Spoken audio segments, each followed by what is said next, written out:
garden in the summer to let parents know that the Museum of Modern Art had an art school. I got involved with it in 1968. And I got involved with it as a result of my involvement with the teenagers, with How You Act, taking the young people down to the Museum of Modern Art. And out of that grew a concern for some of the junior council members and my personal concern that the kids had to come all the way down to 52nd Street in order to see anything that anyway related to fine arts. Out of that grew the Studio Museum. And as a result of my involvement with the Studio Museum, I was asked to help the Museum of Modern Art get this. They didn't know whether it should be a program for teenagers or a program for young people or what have you, and I suggested that they have it for young children.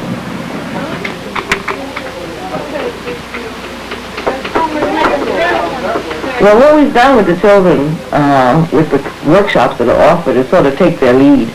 We started with just painting, 3D construction, mobile, and clay. We're going to do that, sir. Every piece of white. How you make At the 3D construction collage table, we had salt and things for the kids to make collages with, and they said, oh, this collage, I want to make a mess. You know, so we got them into designing, and then we introduced the sewing and design workshop. And the animation, the kids said they wanted to get into photography, and photography led to animation, and animation led to live filmmaking. So one thing has sort of led to the other by just sort of listening to what the kids, said that they wanted.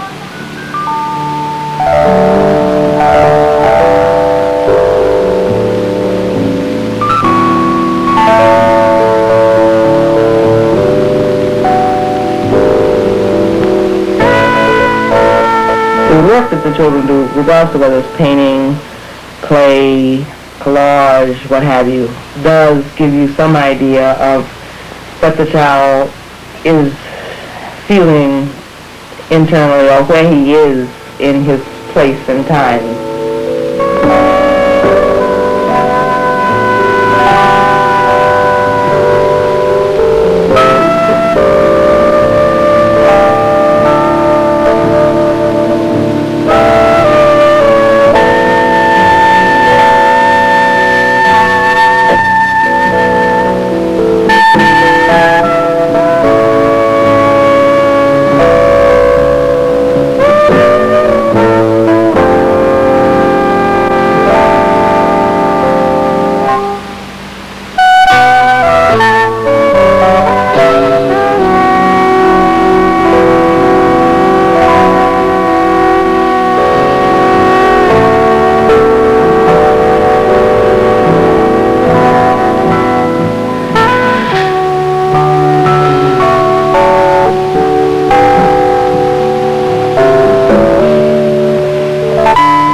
We don't look at portfolios, we don't look at children's previous drawings, we're not interested in whether the parent thinks that they're talented, quote, or not, because basically we feel that every child has within him the ability to express himself. And that's what we're about, giving the child the freedom to say through symbolic representation what it is that he feels and he thinks. Children go through stages. They go through what is called a scribble stage, and nobody knows what's going on. There's no real thought going on. It's just a kinesthetic motion, the excitement of, putting the brush to paper. And they move from that to realizing that they have power over this brush. And they start making circles, half circles, and triangles, and things that somehow either it comes from internal or from public symbols that they've seen. And if anybody who's read Piaget, which I had not read when this occurred to me, but after reading Piaget, it all sort of swelled it out so you can see exactly what happens.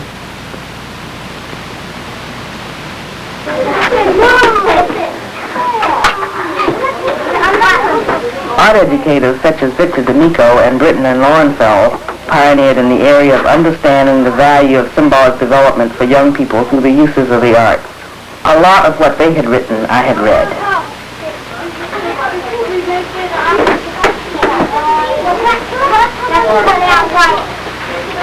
The Children's Art Carnival has been cited as a model for the nation by the National Endowment for the Arts as a result of the work that it's done with children in the arts.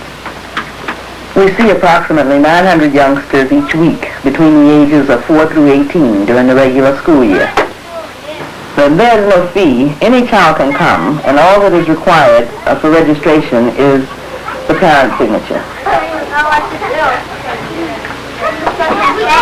Our Title I Creative Reading Through the Arts program uses the art activity as a bridge for youngsters who are reading 1 to 2 years below level. The art activity permits a level of communication which enables verbal and written breakthroughs. The child becomes interested in communicating his own written words, which leads to a curiosity and a want to read the words of others.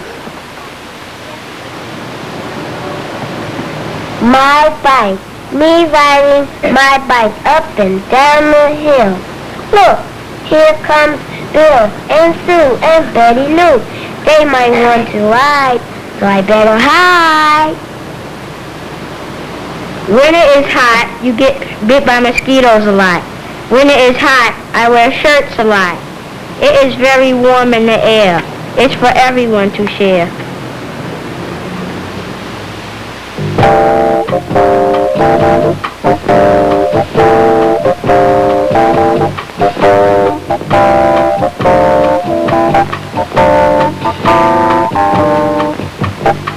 Masks have played a significant role in rituals and celebrations throughout history.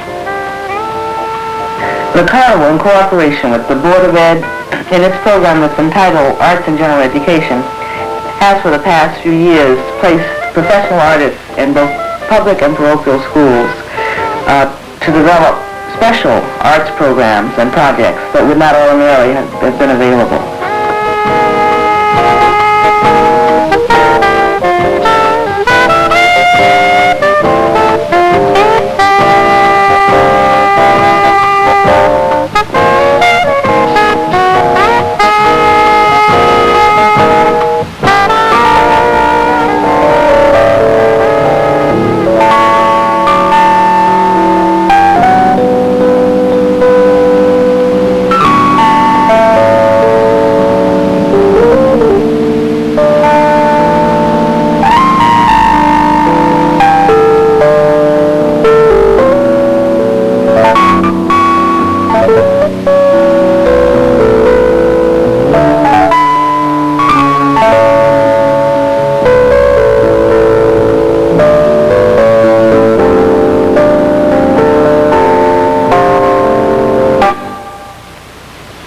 Art has traditionally been considered something on a pedestal. It's an elitist thing, when in fact it is a part of the balance that's necessary for education. It's a part of our spiritual, it's a part of ourselves, the way we relate to color, the way we respond, just like music is.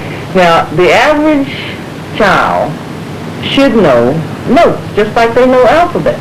I either can't tell you C when I hear it, because I never got that. Just like the average teacher has no, they have a difficult time dealing with kids with art because they haven't gotten it. And they're frightened by it. Just like I would be frightened if somebody says you got to teach music.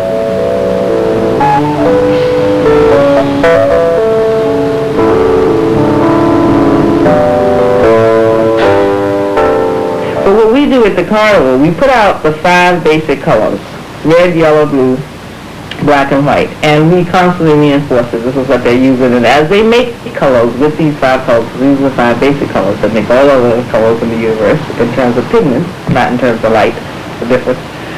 If you point it out to them repeatedly, a child who's had that kind of experience will become aware of color much earlier than the child who hasn't. And the average adult does not know how to make brown.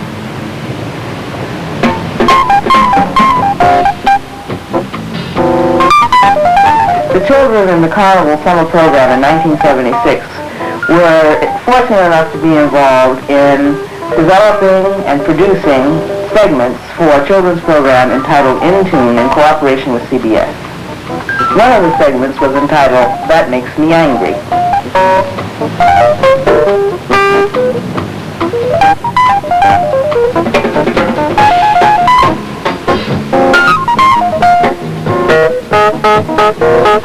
The afternoon and evening programs are specifically geared to careers.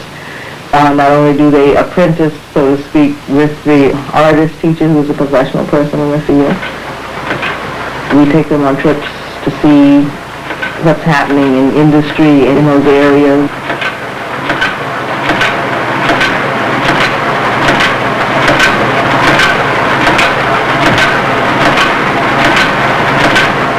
The arts come into play in every aspect of our life.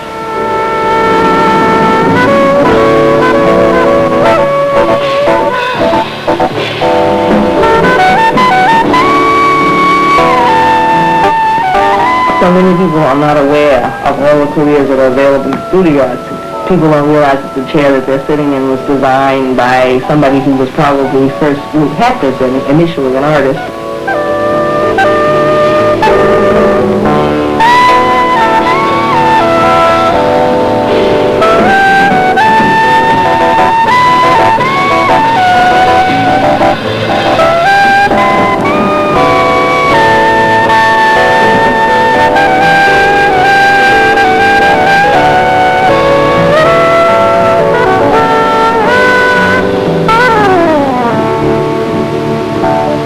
I find New York City extremely inspiring.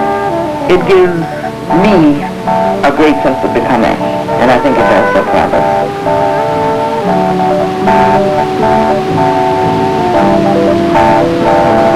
We raise the money through foundations, corporations, individuals, National Endowment for the Arts, New York State Council on the Arts, the city,